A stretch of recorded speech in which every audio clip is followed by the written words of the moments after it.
Imagina vivir en un universo cubierto de lunares, donde cada objeto, cada sombra, cada rincón de tu cuerpo está invadido por puntos que se repiten como un eco sin fin, donde el límite entre lo real y lo imaginado se borra, y el arte no es una elección, sino una necesidad para no desaparecer. Yayoi Kusama no pinta por gusto, pinta porque si no lo hace los puntos la devoran. Desde niña ha visto lo que otros no ven, alucinaciones, voces, colores que respiran.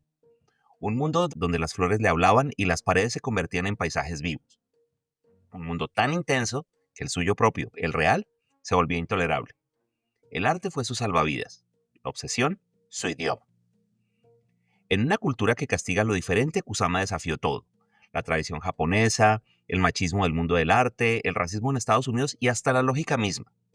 Se fugó a Nueva York con unos pocos dibujos y una carpeta de sueños que parecían imposibles. Pintó, tejió, escribió, se desnudó, gritó. Creó habitaciones infinitas, esculturas de penes blandos, performances donde se fundía con el espacio hasta volverse invisible. En sus manos, el arte dejó de ser objeto y se volvió experiencia. Hoy, sus obras atraen multitudes. Sus Infinity Rooms generan filas interminables. Pero pocos saben que Kusama ha vivido más de 4 décadas en un hospital psiquiátrico. Desde allí sigue creando. Desde allí sigue repitiendo el mismo gesto una y otra vez. Lunares, espejos, reflejos, puntos, flores, calabazas. No para decorar el mundo, sino para entenderlo, para sostenerse, para no romperse del todo. Este no es solo un episodio sobre arte, es una inmersión en una mente que convirtió su locura en lenguaje. Es un viaje por la belleza del obsesivo, por el poder de la repetición, por la lucha constante entre el caos interior y el orden que ofrece una pincelada. Porque a veces lo que no se ve no está escondido, simplemente está tan presente que lo pasamos por alto. Yayoi Kusama nos obliga a mirar, hasta que el punto nos devuelva la mirada. Vamos a adentrarnos un poco en la infancia de Yayoi Kusama, con foco en el origen de sus visiones, su entorno familiar y cómo ese contexto marcó su vínculo con el arte. La historia de Yayoi Kusama no empieza ni en un museo ni en una galería de arte, sino en una casa tradicional de Matsumoto, una ciudad en el centro de Japón, rodeada de montañas y silencio. Nació en 1929, en el seno de una familia conservadora y adinerada, que esperaba de ella obediencia, discreción y una vida de esposa sumisa. Pero desde muy temprano algo no encajaba. Su madre era estricta, emocionalmente distante y profundamente autoritaria. Su padre, por el contrario, era ausente, literalmente. Mantenía una relación extramatrimonial que no se molestaba en ocultar y que Kusama descubriría siendo apenas una niña. Su madre, humillada y enfurecida, obligaba a Yayoi a espiar a su padre mientras se encontraba con otras mujeres y le pedía que contara, que detallara. Kusama, sin comprender del todo, aprendió que el cuerpo, el deseo y el amor estaban llenos de culpa, vergüenza y vigilancia, y esa mezcla tóxica se volvería uno de los núcleos de su obra. Fue también en esa misma infancia donde comenzaron las alucinaciones. A los 10 años, mientras caminaba por el campo, Kusama vio por primera vez cómo las flores comenzaban a hablarle. No con palabras, sino con formas que se expandían hasta cubrirlo todo. Las cosas perdían sus límites, los objetos se multiplicaban y ella misma se disolvía dentro del paisaje. Empezó a dibujar lo que veía compulsivamente, como una forma de fijar el mundo en papel, de no perderse del todo. Esas visiones no eran simples fantasías infantiles, eran invasiones sensoriales, obsesiones visuales que amenazaban con devorarla. Kusama hablaba de autodisoluciones, momentos en los que su identidad se fragmentaba y se confundía con el entorno. El mundo no era un lugar estable, sino una superficie en constante mutación, poblada de patrones, puntos y repeticiones. Pero en lugar de buscar comprensión, sus padres la castigaban, la consideraban una niña problemática, enfermiza, desobediente. Intentaron destruir sus dibujos y le prohibieron pintar. Cada vez que se encerraba a dibujar, su madre la golpeaba y le arrebataba el cuaderno. Kusama respondía escondiendo sus obras en rincones de la casa. Ya entonces el arte no era una vocación, era una estrategia de supervivencia. Kusama crecería entre dos fuegos, el rechazo del mundo exterior y el vértigo de su propio universo interno. No confiaba en los adultos, no confiaba en sus sentidos, solamente confiaba en el acto de crear una y otra vez los mismos puntos, las mismas formas, los mismos monstruos florales que la visitaban. En su mente, el arte era más real que la realidad. Esa infancia marcada por la violencia emocional, el aislamiento y la visión alterada del mundo no fue solo un antecedente de su obra, fue el origen de todo. Desde entonces Kusama entendió que su mirada no era una más, y que el precio de verla sería alto. Ahora vamos a explorar ese periodo de cambio en la vida de Kusama, su formación artística inicial en Japón y las razones profundas que fueron emocionales, culturales y creativas que la empujaron a dejarlo todo y cruzar el océano rumbo a Estados Unidos. Después de esa infancia marcada por el rechazo y las alucinaciones, Kusama encontró en el arte no solamente una vida de expresión, sino una especie de santuario. Pero ese santuario también estaba lleno de límites. Japón en las décadas de los 40 y los 50 era un país profundamente tradicionalista, especialmente en lo que respecta al arte. La formación académica se basaba en la reproducción de modelos clásicos, paisajes, flores, caligrafía, todo bajo una estética controlada, armónica y por supuesto masculina. Kusama obviamente no encajaba. Ella estudió Nihonga, un estilo pictórico japonés que combinaba técnicas tradicionales con influencias modernas. Aprendió a moler pigmentos naturales, a trabajar con pinceles de bambú, a respetar una sensibilidad casi ritual en cada trazo. Pero mientras tanto, en su interior todo era una tormenta. Las alucinaciones seguían. Esa visión suya del mundo llena de distorsiones, repeticiones y obsesiones no tenía lugar en esa pintura controlada. Sentía que le estaban entrenando para borrar su voz, no para encontrarla. En paralelo comenzó a leer revistas extranjeras, a mirar reproducciones de obras de artistas como Georgia Keefe y Jackson Pollock. Y algo le hizo clic. En esos trazos agresivos, en esas manchas que rompían el marco, Kusama vio una posibilidad. Tal vez había un lugar donde su locura no sería reprimida, sino celebrada, donde su dolor no debía ser escondido, sino transformado en arte. Y ese lugar no era Japón. Las tensiones con su familia crecían, su madre seguía ridiculizando su deseo de ser artista. Los psiquiatras la animaban a internarse. El mundo a su alrededor parecía decir lo mismo. Cállate, ajustate y desaparece. Y entonces, en un acto que fue más su vida que proyecto, Kusama tomó una decisión radical. Se fue a los Estados Unidos. Vendió sus dibujos para reunir algo de dinero, preparó una carpeta con sus obras y se contactó por carta con su ídolo, Georgia O'Keeffe. Contra todo pronóstico, la legendaria pintora le respondió, la animó a seguir y le abrió una puerta simbólica. Con eso en el pecho, en 1957, Kusama dejó Japón y voló hacia Nueva York. No hablaba inglés, no tenía contactos, no sabía exactamente a qué se enfrentaba, pero sabía que en su país no podía ser quien era. En Nueva York no solo buscaba una carrera, buscaba su propia validación, un permiso para existir. Y lo que encontró allá fue al principio hambre, soledad y un sistema artístico brutalmente competitivo. Pero también encontró el caos, la saturación sensorial, la velocidad de la ciudad, un eco externo de su mundo interno. Y por primera vez Kusama se sintió en sincronía con algo. Desde ahí comenzó a construir su mito. Vamos a entrar más profundamente en esa etapa neoyorquina de Yayoi Kusama, una fase vital en su evolución como artista, marcada por la rebeldía, la soledad y una energía creativa casi volcánica. Cuando Kusama llega a Nueva York en 1958, la ciudad era un hervidero de arte, pero también una jungla salvaje. Estaban naciendo movimientos como el expresionismo abstracto, el minimalismo y un poquito más adelante el arte pop. Jackson Pollock, Donald Judd, Andy Warhol, hombres, casi todos blancos, casi todos arrogantes. En ese mundo, una mujer japonesa, sin inglés, sin contactos, sin dinero, parecía destinada a la invisibilidad. Pero Kusama no tenía intención de pasar desapercibida. Se instaló en un estudio minúsculo en Manhattan, con condiciones de extrema precariedad, sin calefacción, con poco para comer y con ataques de ansiedad y depresión cada vez más intensos. Pero en lugar de replegarse, canalizó todo eso en una explosión artística. Pintaba durante días sin dormir. Sus lienzos crecían hasta ocupar paredes enteras. Comenzó a trabajar en lo que se conocería como sus infinity nets, redes infinitas de trazos diminutos y repetitivos, que cubrían la superficie del cuadro, como si estuviera tejiendo una telaraña obsesiva para atrapar el caos. La crítica de arte empezó pronto a tomar nota de estas obras. Donald Judd, antes de ser el gurú del minimalismo, escribió una reseña bastante entusiasta sobre sus obras, y Kusama comenzaba a instalar su nombre. Pero había un problema. Mientras su trabajo era admirado, otros artistas, hombres más establecidos, empezaron a tomar ideas de ella sin reconocer su influencia. Andy Warhol, por ejemplo, hizo obras que recuerdan sospechosamente a las repeticiones de Kusama. Claes Oldenburg creó esculturas blandas después de que Kusama expusiera las suyas. Años después, ella misma declararía con rabia y dolor: muchos artistas se hicieron ricos con mis ideas mientras yo pasaba hambre. Pero Kusama no se detuvo. Si no le daban un lugar, ella misma lo inventaba.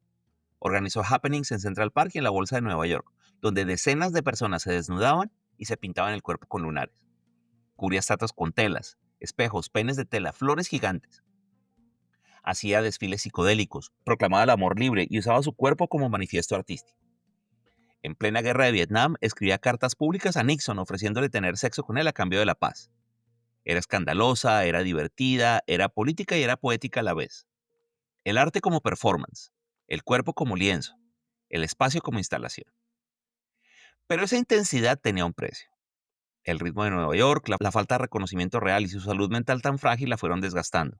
En los 70, Kusama colapsó y tuvo que volver a Japón, quebrada emocionalmente y comprendida y con la sensación de haber fracasado. Lo que nadie sospechaba entonces era que, desde ese regreso forzado, Kusama empezaría a construir algo aún más monumental, una obra total, una red infinita donde el arte, la vida y la locura dejarían de estar separadas. Mucho antes de convertirse en íconos pop, los elementos más reconocibles del arte de Yayoi Kusama nacieron como mecanismos de defensa. Su estilo no surgió por cálculo ni por tendencia, sino, como ya dije, como una forma de domar el caos interno. Los lunares, su marca visual más conocida, aparecen como una extensión directa de sus alucinaciones infantiles.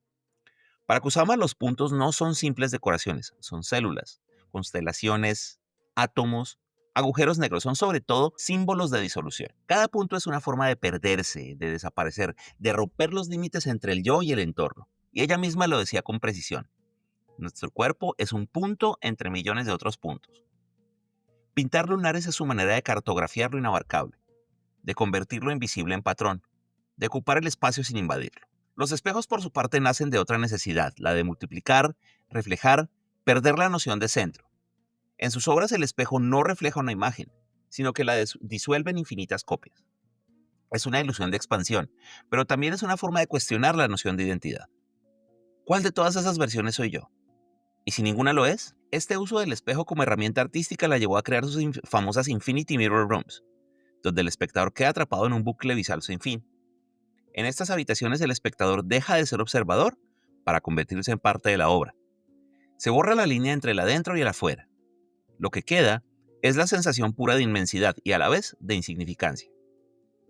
Y luego están las esculturas blandas, objetos cotidianos, zapatos, sillones, camas, cubiertos con formas fálicas de tela. Kusama las llamó accumulations, acumulaciones, y en ellas explora el cuerpo, el sexo, el deseo, pero también el rechazo, la incomodidad y la angustia. Crecieron en parte como respuesta a la sexualidad invasiva que vivió de niña.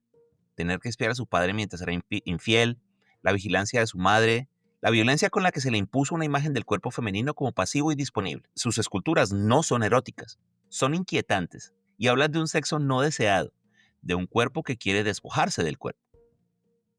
Esos tres elementos, lunares, espejos y formas blandas, definen el núcleo visual del universo Kusama.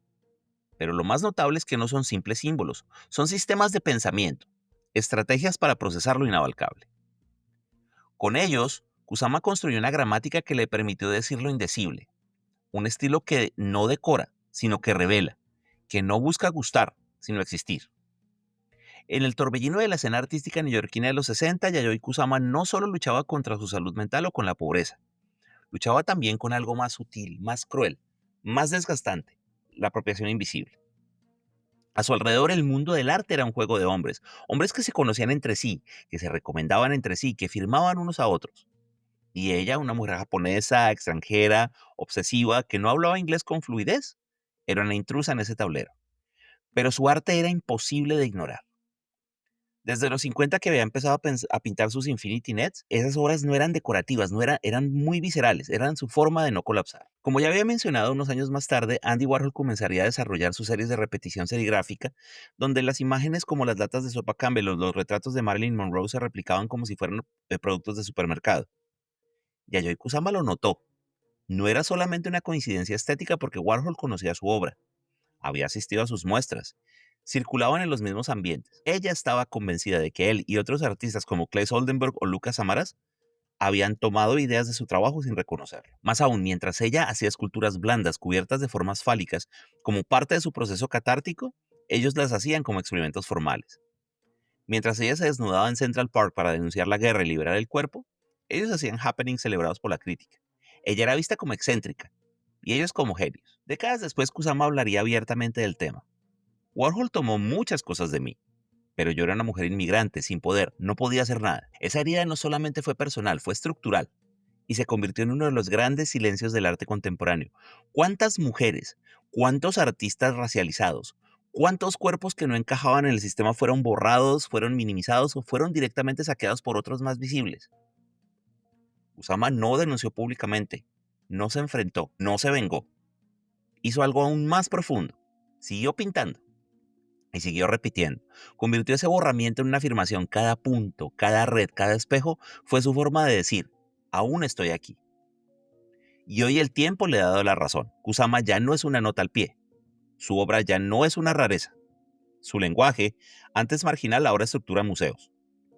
Por supuesto, Warhol sigue siendo una figura enorme, pero Kusama con su túnica de lunares y su peluca roja es algo aún más raro. Es una sobreviviente con voz propia. Una de las acciones más insólitas de Kusama ocurrió en 1968, en pleno auge de la guerra de Vietnam. Desde Nueva York y como parte de sus happenings antibélicos, Kusama escribió una carta abierta al entonces presidente Richard Nixon, ofreciéndole un trato bastante peculiar. Me ofrezco a tener sexo contigo si detienes la guerra de Vietnam. Es una oferta seria. Seré muy tierna contigo. La carta fue publicada en medios independientes y acompañada de una performance donde decenas de personas se desnudaron en Central Park mientras ella los cubría con lunares. Kusama usó el escándalo, el cuerpo y el absurdo como herramientas políticas, mucho antes de que la performance artística fuera comprendida como un acto de protesta. Pero bueno, regresemos al regreso de Kusama a Japón. Como había dicho, en el 73, ya agotada física y emocionalmente, ya abandona Nueva York. La ciudad que había sido su campo de batalla creativo se había vuelto invivible. Sus crisis mentales se habían vuelto más frecuentes y el reconocimiento que tanto buscaba nunca llegaba del todo. Su salud, ya frágil desde la infancia, colapsó. Japón, lejos de ofrecerle un refugio, la recibió con indiferencia. Su estilo era considerado demasiado extravagante, demasiado sexual, demasiado occidental. Los críticos no la tomaban en serio. El mundo del arte la ignoraba. Kusama, que había liderado happenings en Wall Street y pintado salas enteras en Nueva York, ahora exponía pequeñas galerías, casi en el anonimato. Fue entonces cuando tomó una decisión que para cualquiera había significado el final. Se internó voluntariamente en un hospital psiquiátrico y desde 1977 vive allí por voluntad propia, no como una paciente pasiva, sino como un artista en estado de creación permanente. Desde su habitación en ese hospital, una pequeña celda con vista a un jardín, Kusama transformó el encierro en una especie de monasterio creativo. Cada día camina desde allí a su taller a pocas cuadras, donde trabaja en silencio, rodeada de telas, esculturas, muñecos y espejos. No sale a eventos sociales, no asiste a inauguraciones, no da entrevistas sin supervisión, pero su arte no ha dejado de crecer. En esa etapa, su universo estético se volvió más coherente, más profundo, más radical. Calabazas gigantes cubiertas de lunares, habitaciones infinitas con luces reflejadas en espejos, figuras biomórficas que parecen flores, órganos sexuales o planetas surgía de la misma fuente. Su obsesión con el infinito, con la pérdida del yo, con la disolución de la identidad. Pero también hubo un renacimiento público. En los años 90, el mundo del arte internacional comenzó a redescubrirla. Grandes museos comenzaron a exponer su obra. Las nuevas generaciones conectaron con su estética y con su historia de vida y se convirtió en una figura de culto. Y en esa última década ocurrió lo inesperado. Kusama dejó de ser solo una artista admirada por expertos y pasó a ser un fenómeno cultural. Sus Infinity Rooms se convirtieron en experiencias inmersivas que ahora atraen a multitudes. Sus esculturas se exhiben en plazas, en aeropuertos, en hoteles. Su rostro con peluca roja y túnica lunares se volvió un icono pop. Su cuenta de Instagram tiene millones de seguidores. En un mundo saturado de imágenes, Kusama logró algo súper difícil: construir una estética reconocible, profunda y al mismo tiempo masiva. Pero ella sigue en esa habitación blanca de ahí pintando cada día, no por fama, no por dinero, sino por necesidad para que los puntos no la devoren. Porque al final, su arte no es una obra visual, es una lucha espiritual, un mapa para no perderse dentro de sí misma, una red infinita que cuadro a cuadro la mantiene con vida. Vamos a adentrarnos y entender un poquito más el arte de Yayoi Kusama, que no basta con mirarlo, hay que dejarse absorber. Sus obras no están hechas para ser vistas desde afuera, sino para ser habitadas. Son portales, y cada uno de ellos responde a una obsesión, a una herida, a una visión. Todo comenzó con los Infinity Nets, pintadas con pinceladas diminutas y repetitivas sobre fondos monocromáticos. Estas redes infinitas parecen telas de araña, mapas neuronales e incluso paisajes vistos desde el espacio. No hay un centro, no hay un borde, no hay una jerarquía, solamente repetición. Kusama las pintaba durante horas sin parar en un estado de casi trance. Decía que era una forma de controlar sus alucinaciones. Si el mundo se desbordaba, ella lo contenía, punto por punto. La red infinita como metáfora de la mente, del cosmos, del abismo. Luego están las accumulation sculptures. En los 60, Kusama comenzó a cubrir muebles cotidianos, sillas, sillones, botes con cientos de protuberancias fálicas de tela blanca. Esas esculturas blandas, obsesivas, aluden directamente a su relación traumática con el sexo y el cuerpo. No son eróticas, son incómodas. Un sillón cubierto de vergas no invita a sentarse, sino a enfrentarse al deseo como monstruo. Aquí el símbolo se vuelve personal, pero también político. Es la feminidad desbordada, la sexualidad como un terreno de lucha. Luego están los Infinity Mirror Rooms y son probablemente sus obras más famosas. Estas habitaciones cerradas, cubiertas de espejos y salpicadas de luces, calabazas, flores o figuras flotantes, generan un efecto de multiplicación infinita. El visitante entra y se ve reflejado miles de veces, rodeado por un universo que parece no tener fin. Es una experiencia de disolución, el yo se vuelve parte del entorno, no hay centro, no hay afuera, solo luces, puntos y reflejos interminables.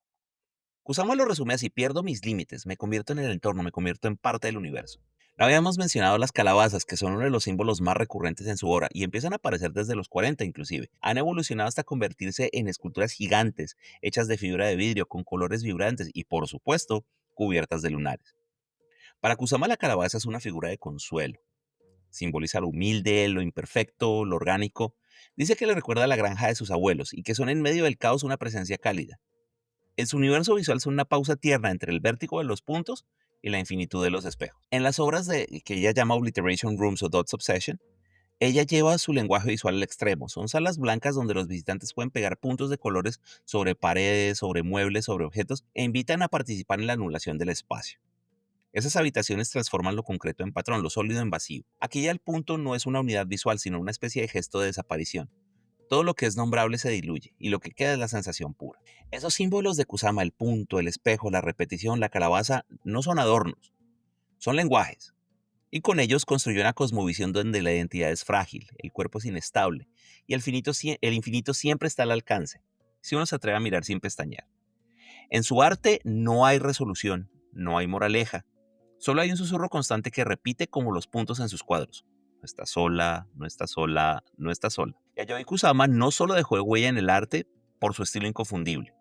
Su verdadero impacto está en lo que abrió, en las grietas que dejó en el sistema, en las preguntas que forzó a formular y en las puertas que empujó para que otras pudieran pasar. Aunque ella nunca se definió explícitamente como feminista, su vida y su obra son sin duda una forma radical de disidencia. En un mundo artístico dominado por hombres blancos, europeos o estadounidenses, con academias detrás y nombres familiares, Kusama irrumpió con lunares, flores fálicas y espejos infinitos, desde una esquina periférica del mundo. Usó su cuerpo como bandera cuando eso no era una estrategia de marketing, sino un riesgo. Se desnudó en happenings no para escandalizar, sino para liberar. Llenó espacios públicos con símbolos de placer, de deseo y de trauma, en una época donde el arte de las mujeres se ha visto como doméstico, emocional o menor. Esa actitud marcó a muchos artistas que vinieron después. El cuerpo como campo de batalla, como lienzo, como escultura viva. Eso está en Marina Abramovic. La confesión como catarsis está en Tracy Emin. La performatividad del género y el disfraz están en Cindy Sherman. La repetición obsesiva como forma de existencia la vemos en Yoko Ono, en Shirin Neshat, en Sophie Calle. Todas ellas, aunque a veces sin nombrarla, le deben algo a Kusama, no solo por lo que hizo, sino por cómo lo sostuvo, con persistencia, con vulnerabilidad y sin pedir permiso. Y sin embargo, su camino no fue lineal. Durante décadas, como mencionamos, fue ignorada, fue plagiada, fue desestimada, muchos hombres se apropiaron de sus ideas y la historia oficial tardó en reconocer su contribución. Pero cuando el mundo volvió los ojos a ella, Kusama no se había ido. Ahí estaba todavía en su hospital psiquiátrico, pintando cada día en silencio, sin rencor y sin necesidad de gritar, y eso también forma parte de su legado, el silencio como forma de resistencia. En una época donde todo se vuelve contenido, donde todo grita para ser visto, Kusama eligió hablar a través de sus puntos. Dejar que su arte hable por ella. No está en redes. No justifica justificar su obra. No da entrevistas performáticas.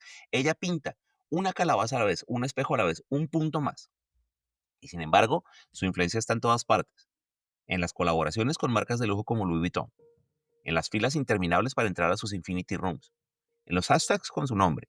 En las selfies rodeadas de luz. Pero esa fama, tan masiva como incontrolable, no ha diluido su esencia. Kusama ha logrado lo impensado: navegar entre el arte y el espectáculo sin traicionarse, convertirse en fenómeno pop sin dejar de ser profunda, usar el mercado sin ser usada. Y hay algo más, algo que va más allá del arte y que habla directamente de la vida. Kusama convirtió su dolor en forma, no como consigna, sino como método.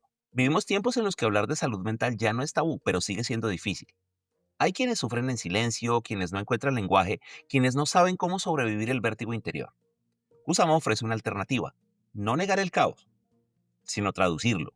No esconder la herida, sino hacerla visible en patrones, en repeticiones, en obsesiones. Su arte no cura, pero acompaña. No ofrece respuestas, pero construye una estética del consuelo. Nos recuerda que hay formas de existir fuera de la norma, que el delirio puede ser método, que la fragilidad también puede ser una forma de belleza. Y así, sin proclamas, sin teorías, Kusama se vuelve filósofa.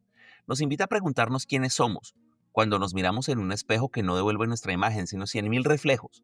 Nos muestra que la repetición puede ser una plegaria, que el infinito no está en el cielo, sino en una habitación blanca cubierta de puntos rojos, que hay muchas formas de desaparecer y que una de ellas es el arte. Yayoi Kusama no es solamente un artista, es una anomalía en el sistema del arte. En una industria obsesionada con la novedad, ella repite. En un mercado dominado por hombres, ella persiste. En una cultura que celebra el ego, ella elige desaparecer. Su obra no sigue tendencias, las desarma. Ella no busca ser entendida, propone ser habitada. El arte contemporáneo le debe mucho más que lunares y salas inmersivas. Kusama abrió una puerta para que lo íntimo, lo obsesivo, lo vulnerable tuvieran lugar en la conversación estética. Antes de que existieran las instalaciones inmersivas y los espacios sensoriales, Kusama ya estaba explorando esos territorios, no como espectáculo, sino como necesidad vital. Su impacto no se mide ni en ventas ni en seguidores, aunque ya los tenga por millones, sino en algo más profundo. Cambió la forma en la que entendemos el arte como experiencia. Convirtió el trauma en lenguaje, el aislamiento en poesía, la locura en método. Y aquí es donde su historia toca una fibra más universal: la salud mental. Kusama nunca ocultó sus diagnósticos, sus internaciones, sus ataques de pánico, su ansiedad. Todo eso está presente en su obra sin disimulo. No lo embellece, no lo dramatiza, pero lo convierte en forma, en ritmo y en color. Vivimos en un mundo que avanza muy rápido, que exige rendimiento, que exige claridad, que exige estabilidad. En ese contexto, quienes viven con una mente que no se ajusta a lo normativo por ansiedad, por depresión, por esquizofrenia, por cualquier otra cosa, muchas veces son marginados o reducidos al silencio. Pero Kusama nos muestra que hay otras formas de existir, que hay múltiples formas de lidiar con el dolor y que el arte, como la escritura, la música, el movimiento, la meditación o el diálogo, pueden ser un camino, una salida, una red de contención. Pero eso no significa romantizar el sufrimiento, significa reconocerlo, darle un lenguaje y, sobre todo, crear espacios donde no haya que esconderlo. Y en ese gesto Kusama se vuelve no solo una artista, sino una filósofa sin pretensiones. Nos recuerda que el yo es una ilusión frágil, que la identidad puede disolverse en un patrón, que lo repetitivo también puede ser sanador, que el infinito no está allá afuera, sino aquí adentro, y que tal vez lo que más necesitamos no es entender el mundo, sino encontrar formas de habitarlo sin perdernos. En un universo de ruido, ella eligió un punto, y desde ese punto construyó el silencio. Gracias.